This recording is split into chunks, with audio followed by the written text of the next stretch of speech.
was founded after 9/11 because they recognized that some people did something and that all of us were starting to lose access. Farewell address of 1796 to guard against the impostures of pretended patriotism, and further declared citizens by birth or choice of a common country.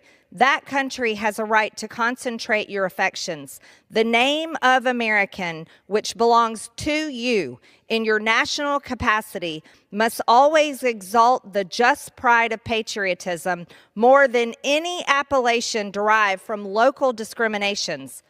Whereas these statements by Representative Omar clearly violate the oath she took as an elected member of Congress. Tonight, we're examining one of the most contentious political debates to resurface on Capitol Hill. Representative Ilhan Omar is once again under intense scrutiny after past remarks about Somalia reignited calls for congressional discipline from Representatives Marjorie Greene and Chip Roy. Supporters of the effort argue the comments raise serious questions about a lawmaker's obligations under the oath of office, while Omar and her allies maintain that her words were taken out of context and misrepresented through disputed translations. In this report, we'll break down what lawmakers alleged, what Omar has said in response, and how congressional censure actually works. Rather than focusing on partisan talking points, we'll examine the timeline, the facts that are publicly available, and the broader political implications surrounding this controversy.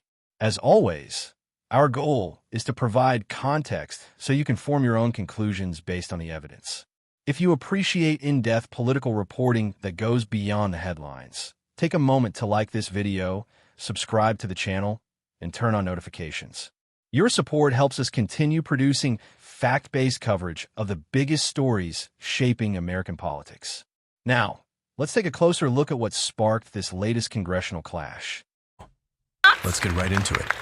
I am here to stay, and I am here to be a voice against harms around the world and recognized.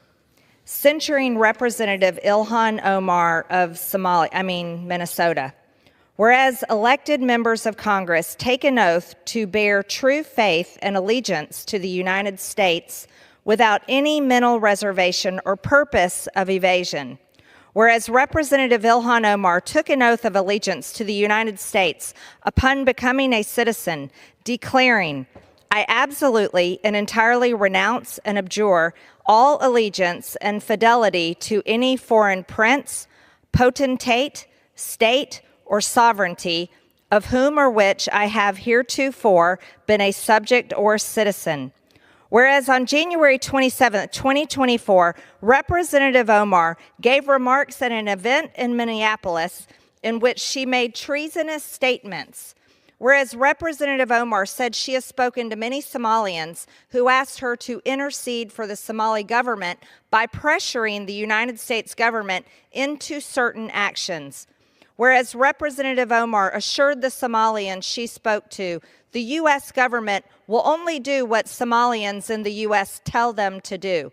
They will do what we want and nothing else. They must follow our orders, and that is how we will safeguard the interest of Somalia.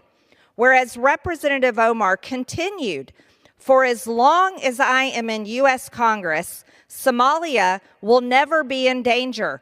Its waters will not be stolen by Ethiopia or others. Sleep in comfort knowing I am here to protect the interest of Somalia from inside the U.S. system." Whereas George Washington warned in his farewell address of 1796 to guard against the impostures of pretended patriotism, and further declared citizens by birth or choice of a common country, that country has a right to concentrate your affections. The name of American, which belongs to you in your national capacity, must always exalt the just pride of patriotism more than any appellation derived from local discriminations. Whereas these statements by Representative Omar clearly violate the oath she took as an elected member of Congress to defend and protect the United States Constitution. Whereas Representative Omar has exhibited the treasonous tendencies George Washington warned about, and her actions must be condemned by all members of Congress who adhere to the oath they took upon assuming office. And whereas by openly admitting her efforts to advance Somalia's interest using her position as a United States representative, Representative Omar has revealed herself to be a foreign agent acting on behalf of a foreign government. Now, therefore, be it resolved that Representative Ilhan Omar of Minnesota be censured. Representative Ilhan Omar forthwith present herself in the well of the House of Representatives for the pronouncement of censure.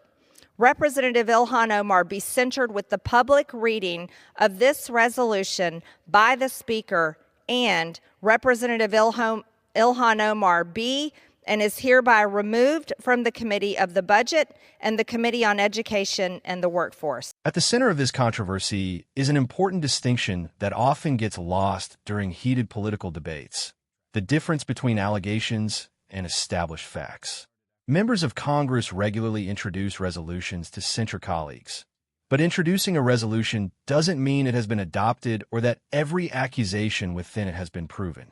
In this case, much of the debate revolves around competing interpretations and translations of Representative Omar's remarks, with critics arguing they reflected divided loyalty and supporters insisting they were taken out of context.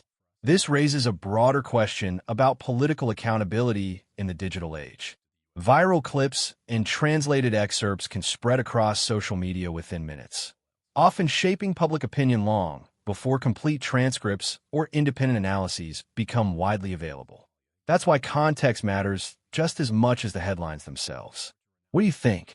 Should Congress act based on the statements as critics interpret them, or should lawmakers wait until there's broader agreement about the context and meaning behind those remarks? Share your thoughts respectfully in the comments below. If you're enjoying this balanced breakdown, don't forget to like the video and subscribe for more in-depth coverage of the issues making headlines in Washington. Whether viewers ultimately agree with Representatives Marjorie Taylor Greene and Chip Roy or with Representative Ilhan Omar's defense, one thing is clear. This controversy reflects the increasingly polarized environment surrounding American politics. Questions about loyalty, public trust, political rhetoric, and congressional accountability continue to spark fierce debate, especially when statements are interpreted differently by opposing sides. For Congress, these disputes extend beyond a single member or a single speech. They test how elected officials balance free expression, representation of diverse communities, and the responsibility that comes with holding public office. They also highlight how quickly political narratives can evolve through social media, viral videos, and competing interpretations before formal investigations or legislative action take place. Ultimately, the public will continue evaluating both the evidence and the responses from elected leaders. As with many political controversies, transparency, context, and informed discussion remain essential for maintaining confidence in democratic institutions. Now we'd like to hear from you. Do you believe this controversy justified calls for congressional discipline, or do you think it demonstrates how political disagreements can quickly escalate into partisan battles?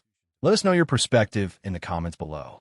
If you value thoughtful, fact-based political analysis that explores the issues beyond the headlines, be sure to like this video, subscribe to the channel, and share it with friends and family. Thank you for watching, and we'll see you in the next report.